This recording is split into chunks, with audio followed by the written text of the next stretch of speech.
Hi everyone. So நம்ம ஒட்டுமொத்த இந்தியாவையே ஆட்சி பண்ணக்கூடிய நம்ம பிரதமர் பிரைம் மினிஸ்டர் நரேந்திர மோடியோடைய ஃபுல் ஃபோர்ஸ், அதாவது இவர் ஒரு இடத்துக்கு போறாரு அப்படின்னா ரொம்ப சேஃப்டி கார்டா பார்த்தீங்கன்னா போகணும் இல்லையா? ஏன்னா நம்ம இந்தியாவே ஒரு ஆட்சி பண்ணக்கூடிய மிகப்பெரிய ஒரு ஆள், மிகப்பெரிய ஒரு பெர்சன் அப்படிங்கிறப்ப அந்த அளவுக்கு கவர்மெண்ட் ஆகட்டும், போலீஸ் பாதுகாப்பு அப்படின்னு சொல்லிட்டு பயங்கரமா ப்ரொடெக்ட் பண்ணுவாங்க.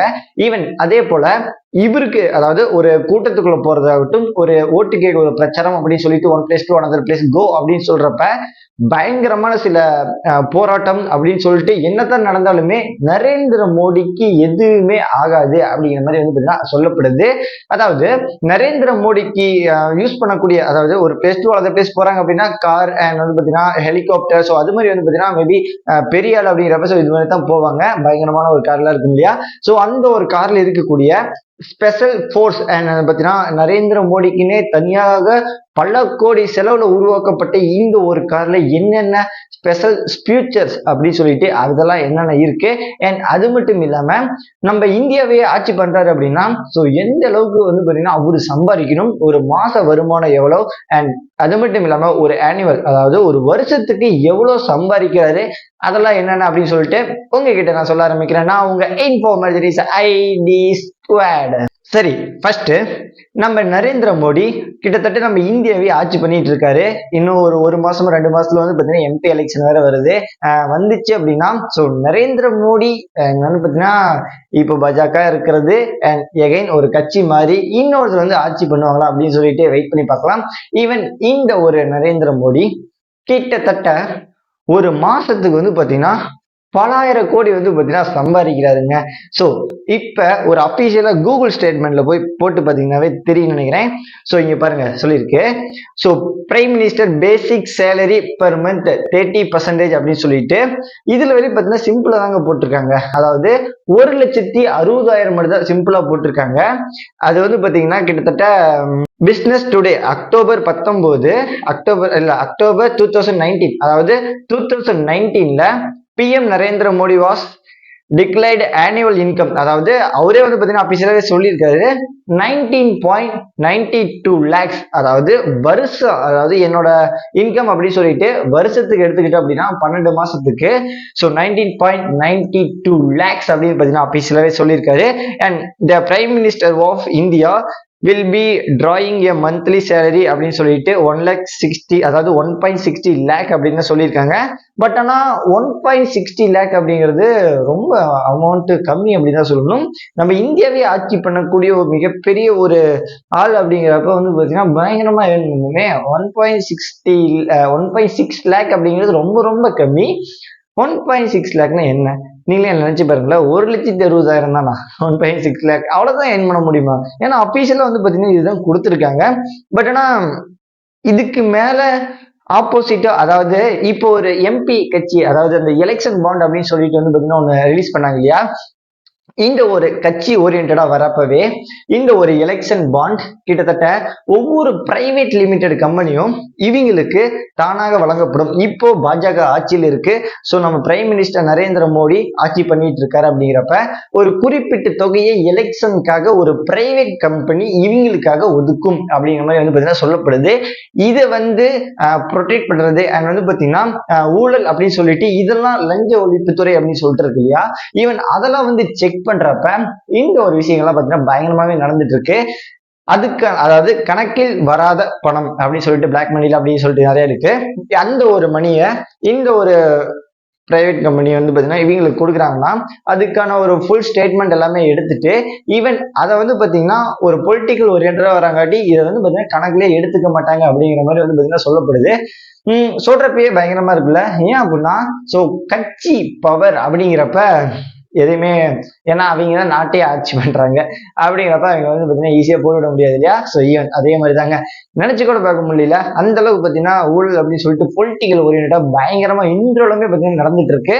ஸோ அப்டேட்டட் வெர்ஷன் இதுக்கு மேல வரக்கூடிய ஆட்சிகள் காலத்துல எல்லாமே வந்து பாத்தீங்கன்னா நினைச்சு கூட பார்க்க முடியலைங்க. கண்டிப்பா வச்சு செய்ய போறாங்கன்னு நினைக்கிறேன். சரி, எனிவே ஸோ நம்ம நரேந்திர மோடியோடைய பேசிக் இன்கம் 1,60,000 அப்படிங்கிற மாதிரி தான் சொல்லப்படுது. பட் ஆனா இது வந்து பாத்தீங்கன்னா உண்மையே கிடையாதுன்னு நினைக்கிறேங்க. ஆனா கூகுள் போய் சொல்லாது அப்படின்னு சொல்றாங்க. சரி, எனிவே 1.6 லேக் அப்படிங்கிற மாதிரி தான். ஸோ இது வந்து பார்த்தீங்கன்னா கவர்மெண்ட், அதாவது நம்ம கவர்மெண்ட் வந்து பார்த்தீங்கன்னா இவருக்கு வழங்கக்கூடியதாக இருக்கும். ஸோ இதுக்கு பின்னாடி இல்லீகலா லீகலா அப்படின்னு சொல்லிட்டு அதெல்லாம் எவ்வளோ வருமோ தெரில. மேபி கணக்குப்படி பார்த்தோம்னா நம்ம சொல்லவே தேவையில்லைங்க, பல லட்ச ரூபாய்க்கு போக வேண்டியது இருக்கு. சரி, எனிவே வெயிட் பண்ணி பார்த்துருவோம். ஓகே ஃப்ரெண்ட்ஸ், இப்போ வந்து பார்த்தீங்கன்னா நம்ம நரேந்திர மோடியோட இன்கம் இவ்வளோதான் அப்படிங்கிற மாதிரி வந்து பார்த்தீங்கன்னா ஒரு அஃபிஷியலான ஒரு ஸ்டேட்மெண்ட் தெரிஞ்சிருப்போம். ஈவன் இப்போ நரேந்திர மோடி செம பவர்ல இருக்காரு. ஏன்னா நம்ம இந்தியாவே ஆட்சி பண்ணக்கூடிய ஒரு பெர்சன் அப்படிங்கிறப்ப நம்ம பிரைம் மினிஸ்டர் அப்படின்னு சொல்லிட்டு வழங்கக்கூடிய ஒரு பெர்சன் சும்மாலாம் ஒரு பிளேஸ் டு அனதர் பிளேஸ்க்கு போறப்ப ஈஸியெல்லாம் விட்டுற மாட்டாங்க இல்லையா? ஈவன் அதே போலதாங்க இவர் யூஸ் பண்ணக்கூடிய காரு கிட்டத்தட்ட பார்த்தீங்கன்னா ஒரு பயங்கரமான ஒரு வேல்யூ உடைய காரு. அண்ட் அது மட்டும் இல்லாம இந்த ஒரு காருக்குள்ள எந்த ஒரு எறும்பு கூட வந்து பார்த்தீங்கன்னா பூத்த முடியாது. அது மாதிரி மட்டும் இல்லாம ஒரு ஏவுகணை, ஒரு தீஃப், அதாவது ஒரு திருடர்கள் அப்படின்னு சொல்லிட்டு இவர் கொல்ல முயற்சி பண்ணாலும், ஸோ என்ன பண்ணாலும் வந்து பார்த்தீங்கன்னா இவர் பிரைம் மினிஸ்டர் நரேந்திர மோடி இவருடைய காருக்குள்ள இருக்கிறப்ப எதுவுமே பார்த்தீங்கன்னா ஒர்க் அவுட் ஆகாது அப்படிங்கிற மாதிரி வந்து பார்த்தீங்கன்னா சொல்லப்படுது. ஸோ நினைச்சு கூட பார்க்க முடியல, எப்படா அப்படியாப்பட்ட கார் உருவாக்கி இருப்பாங்களா, அது புல்லட் ப்ரூஃப் கார் அப்படின்னு மாதிரி சொல்லப்படுது. கிட்டத்தட்ட அந்த ஒரு காரை நோக்கி எத்தனாயிரம் குண்டு சுட்டாலுமே வந்து பார்த்தீங்கன்னா காருக்குள்ள ஒன்றும் ஆகாதா அப்படிங்கிற மாதிரி ஒரு ஃபீல் வருதுல்ல. என்னடா புல்லட் ப்ரூஃப் காரா, என்னடா அப்படிங்கிற மாதிரி தான் இருக்குது. ஈவன் அதே போல தாங்க. ஸோ இதுக்குள்ள என்னென்ன ஃபியூச்சர்ஸ் இருக்கு அப்படின்னா ஒவ்வொன்றா நான் சொல்ல ஆரம்பிக்கிறேன். அதாவது இந்த ஒரு கார் வந்து பார்த்தீங்கன்னா பிரைம் மினிஸ்டருடைய காரோடைய ரேட் கிட்டத்தட்ட ஒரு 12 crores இருக்கும் அப்படிங்கிற மாதிரி வந்து பார்த்தீங்கன்னா ஒரு அஃபிஷியலான ஸ்டேட்மெண்டா கூகுள் ரிசோர்ஸ் பார்த்தீங்கன்னா சொல்லப்படுது. 12 crores அப்படிங்கிறப்ப நினைச்சு பாருங்க எவ்வளவு பெரிய ஒரு காரா இருக்கும். ஈவன் அது மட்டும் இல்லாம 12 crores அப்படின்னு சொல்லிட்டு இந்த ஒரு காருக்குள்ள இவ்வளவு ப்ரொடெக்ஷன் பண்ணியிருக்காங்கன்னா இதுக்கு பின்னாடி மிகப்பெரிய ஒரு மர்மம் இருக்குன்னு இல்லையா? ஸோ அதெல்லாம் என்னன்னு சொல்ல ஆரம்பிக்கிறேன்.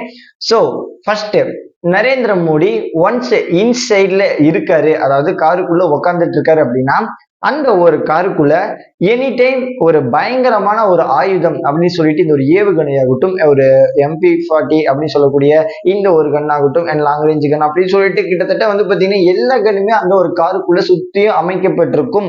மிகவும் ரொம்ப ரொம்ப சேஃப்டியா அமைக்கப்பட்டிருக்கும் அப்படிங்கிற மாதிரி வந்து பாத்தீங்கன்னா இந்த ஒரு விஷயம் பயங்கரமா அமைஞ்சிருக்கு. நினைச்சு கூட பார்க்க முடியல. ஏன்னா அந்த அளவுக்கு வந்து பாத்தீங்கன்னா தீஃப் கிட்ட இருந்து பாக்குறதாகட்டும், அண்ட் குண்டு வெடிப்பு கிட்டத்தட்ட எல்லாத்தையுமே ஒரு ப்ரொடெக்ட் பண்ணி பயங்கரமா பாதுகாக்கணும் இந்த ஒரு காரை அப்படிங்கிறப்ப, நம்ம நரேந்திர மோடியை பாதுகாக்கணும் அப்படிங்கிறப்ப, ஸோ ரெண்டுமே தான் காரு அண்ட் நரேந்திர மோடி பாதுகாக்கணும் அப்படிங்கிறப்ப கண்டிப்பா வந்து பார்த்தீங்கன்னா இந்த ஒரு ஆயுதங்கள் கண்டிப்பா தேவைப்படும் அப்படின்னு தான் சொல்லணும். சரி, ஓகேங்க. ரெண்டாவதா பாம் ப்ரூஃப் கார் அப்படிங்கிற மாதிரி வந்து சொல்லப்படுது. இந்த ஒரு காருக்குள்ள எவ்வளவு பெரிய ஒரு கிரானைட் அப்படின்னு சொல்லிட்டு இந்த ஒரு குண்டுகளை தூக்கி எறிஞ்சாலுமே எதுவுமே ஆகாது நரேந்திர மோடிக்கு அப்படிங்கிற மாதிரி வந்து பாத்தீங்கன்னா சொல்லப்படுது. அவ்வளவு பெரிய ஒரு டெக்னாலஜிகள் கொண்டு இந்த ஒரு காரை பயங்கரமா பாத்தீங்கன்னா உருவாக்கி இருக்காங்க. ஒரு AK கன்ல சுட்டாலும் புல்லட் உள்ள போகாது. அண்ட் இந்த ஒரு கிரானைட் தூக்கி போட்டு வெடிக்க வச்சதான் காரை அப்படின்னு சொல்லி நினைச்சாலுமே ஸோ எதுவுமே வேலைக்காகாம போய்விடும். ஸோ அந்த அளவுக்கு வந்து பாத்தீங்கன்னா ஸ்பெஷலா தயாரிக்கப்பட்டது அப்படிங்கிற மாதிரி வந்து பாத்தீங்கன்னா இந்த ஒரு நியூஸ் பத்தி அமைஞ்சிருக்கு. சரி, மூணாவதா நம்ம நரேந்திர மோடி ஒரு பிரச்சாரத்துக்காக ஒரு ஊருக்குள்ள பயங்கரமான ஒரு கூட்டமா இருக்கக்கூடிய ஒரு பிளேஸுக்கு போறாங்க அப்படின்னா இவர் அட்டாக் பண்றதுக்கு கிட்டத்தட்ட ஒரு 1000கணக்கான பேர் வராங்க அப்படிங்கிறப்ப சோ இவருக்கு பின்னாடி police officer and commanders, military force அப்படின்னு சொல்லிட்டு பயங்கரமான சில பீப்புள் ஒரு 1000 பேர் தீஃபா வரப்ப நமக்கு, அதாவது மோடிக்கு பின்னாடி கிட்டத்தட்ட பாத்தீங்கன்னா ஒரு 7000-8000 பேர் சம்திங் வந்து பாத்தீங்கன்னா அவ்வளவு பேர் இருப்பாங்களாமா. 7000-8000 பேரை தாண்டினா மட்டும்தான் நரேந்திர மோடியை தொட முடியும் அப்படிங்கிற மாதிரி வந்து பாத்தீங்கன்னா அமைஞ்சிருக்கு. நினைச்சு கூட பார்க்க முடியல. நம்ம பிரைம் மினிஸ்டர் நரேந்திர மோடிக்கு பின்னாடி ஒரு 1000 போலீஸ் ஆபீசர் அண்ட் வந்து பாத்தீங்கன்னா மிலிட்டரி ஆபீசர், கமாண்டர் அப்படின்னு சொல்லிட்டு கிட்டத்தட்ட வந்து பாத்தீங்கன்னா அவ்வளவு பேர் வந்து நார்மலா ஒர்க் பண்றாங்க. அண்ட் ஹெலிகாப்டர் அப்படின்னு சொல்லக்கூடிய அத்தனை ஒரு ஹெலிகாப்டர் ஆல்சோ வந்து பாத்தீங்கன்னா பயங்கரமா ஒர்க் பண்ணுது. ஈவன் இந்த ஒரு தீஃப் திருடுங்க எல்லா சைடுல இருந்து அட்டாக் பண்ணாலுமே நம்ம நரேந்திர மோடிக்கு எதுவுமே ஆகாது அப்படிங்கிறப்ப நினைச்சு கூட பார்க்க முடியல. என்னடா சொல்ற, அந்த அளவுக்கு வந்து பாத்தீங்கன்னா பயங்கரமா ஒரு ப்ரொடெக்ட் பண்ணக்கூடிய இந்த ஒரு பர்சனை இவ்வளவு தூக்கி வச்சு வளர்த்துறாங்களா அப்படிங்கிற மாதிரி தானே தோணுது. ஈவன் அதுதாங்க உண்மை.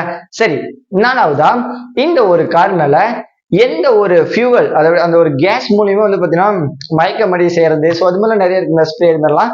ஸோ அது ஒரு காத்து மூலியமா பரவி விட்டு எல்லாத்தையுமே மயக்கமடை செஞ்சிடலாம் அப்படின்னு சொல்லிட்டு பயங்கரமா இந்த ஒரு ஃபியூவலை வந்து வீசுறப்பையாகட்டும், இது மாதிரியான கெட்ட கேஸ் ஆகட்டும், அந்த ஒரு கார் மேல படுறப்பையாகட்டும், அந்த காரு பக்கத்துல வந்தாவே அந்த ஒரு கேஸ் பியூரா மாறிடும் அப்படிங்கிற மாதிரி வந்து சொல்லப்படுது.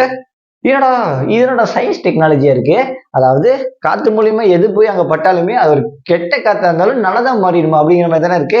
ஈவன் அதுதாங்க உண்மை. சோ அந்த அளவுக்கு வந்து பாத்தீங்கன்னா இந்த ஒரு காரை பயங்கரமா ப்ரொடெக்ட் பண்ணியிருக்காங்க அண்ட் வந்து பாத்தீங்கன்னா உருவாக்கி இருக்காங்க.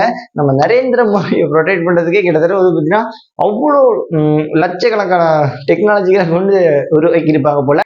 நரேந்திர மோடி இப்போ கார் மேல போயிட்டு இருக்காரு. சோ என்ன பண்ணாலும் அதாவது ஏகே கன்ல சுட்டாலும் பாத்தீங்கன்னா ஒன்னும் ஆக போறது இல்ல. அண்ட் வந்து பாத்தீங்கன்னா உள்ள இருக்கிற நரேந்திர மோடி எதுவுமே ஆக போறது இல்ல. கேஸ் பட்டாலும் சரி என்ன பண்ணாலும் சரி எதுவுமே ஆக போறது கிடையாது. சரி இந்த ஒரு ஏவுகணை அதாவது சுட்டோம்னா மேல இருந்து கும்மு டும்முன்னு வந்து உடையிறது. சோ அது மாதிரி அந்த இடமே ஸ்பாயில் ஆகும் இல்லையா. சோ ஈவன் இது மாதிரி நடக்கக்கூடிய ஒரு டைம்ல நரேந்திர மோடி பயணிக்கக்கூடிய கார் அங்கிருந்து ஒரு ஏவுகணை இப்படி கார் போகுதுன்னா ஏவுகணை வந்து பாத்தீங்கன்னா டம்முன்னு இப்படி விழுகணும் அதாவது விழுந்து வெடிக்கணும் அப்படின்னு சொல்லி உருவாக்குறாங்க. ஒரு சீஃப் உருவாக்குறாங்க அண்ட் யூஸ் பண்றாங்க. அப்படிங்கிறப்ப இந்த ஒரு கார் இப்படி போயிட்டு இருக்கா. இந்த ஒரு ஜேமர் இப்படி வந்து பாத்தீங்கன்னா புல்லட் வரப்பே ஆகட்டும். சோ மேல வந்து காருக்கு மேல ஒரு ஜேமர் இருக்குமா. அந்த ஒரு ஜேமர் டக்குன்னு இப்படி விரிஞ்சு வந்து இந்த ஒரு இரும்பு இதை அப்படியே ரிபேஸ்ல திருப்பி விட்டுரும் அப்படிங்கிற மாதிரி வந்து பாத்தீங்கன்னா சொல்லப்படுது. சோ இந்த ஒரு ஜேமர் சைடு ஃபுல்லா அமைஞ்சிருக்குமான்னு தெரியல. மேல மட்டும் அமைஞ்சிருக்கிற மாதிரி சொல்லப்படுது. இந்த ஒரு ஜேமர் சைடுல இருந்து விட்டாலுமே அப்ப காருக்கு எதுவும் ஆயிடுமா அப்படின்னு சொல்லி கேட்க வேணாம். சோ இப்படிதாங்க பாத்தீங்கன்னா நார்மலாவே அமைஞ்சிருக்கு. சோ நினைச்சு கூட பார்க்க முடியல என்னடா இப்படிலாம் இருக்கா அப்படிங்கிற மாதிரி அந்த அளவுக்கு வந்து பாத்தீங்கன்னா நம்ம நரேந்திர மோடியை ப்ரொடெக்ட் பண்றாங்களா அப்படிங்கிற மாதிரி பாத்தீங்கன்னா சொல்லப்படுது. இந்த ஒரு தடைகளை ஆகட்டும் சோ எல்லாத்தையுமே தாண்டினா தான் நம்ம நரேந்திர மோடியை தொட முடியும் அப்படிங்கிற மாதிரி இந்த ஒரு 5 குறிப்பு பாத்தீங்கன்னா பயங்கரமா அமைஞ்சிருக்குங்க. சோ நினைச்சு கூட பார்க்க முடியல என்னடா நம்ம நரேந்திர மோடிக்கு பின்னாடி இத்தனை ஒரு போலீஸ் ஆபீசர் ஆகட்டும் ஒரு படையாகட்டும் சோ இவ்வளவு இருக்கா அப்படிங்கிற மாதிரி தான் தோணுது. ஈவன் அதுதாங்க உண்மை. சோ நம்ம பிரைம் மினிஸ்டர் அதாவது எம்பி எலெக்ஷன்ல வரக்கூடிய எலெக்ஷன் ஆகட்டும் சேஞ்ச் ஏதோ ஒன்று இருக்குமா. அண்ட் ஈவன் நரேந்திர மோடிக்கு பதில ஸோ வேற ஏதோ ஒன்று ஆட்சிகள் ஆகட்டும் எல்லாம் மாறுமா அப்படின்னு சொல்லிட்டு வெயிட் பண்ணி பார்ப்போம். சரிங்க வெயிட் பண்ணி பார்ப்போம். நாளைக்கு இன்னொரு வீடியோ பார்க்கலாம். பை.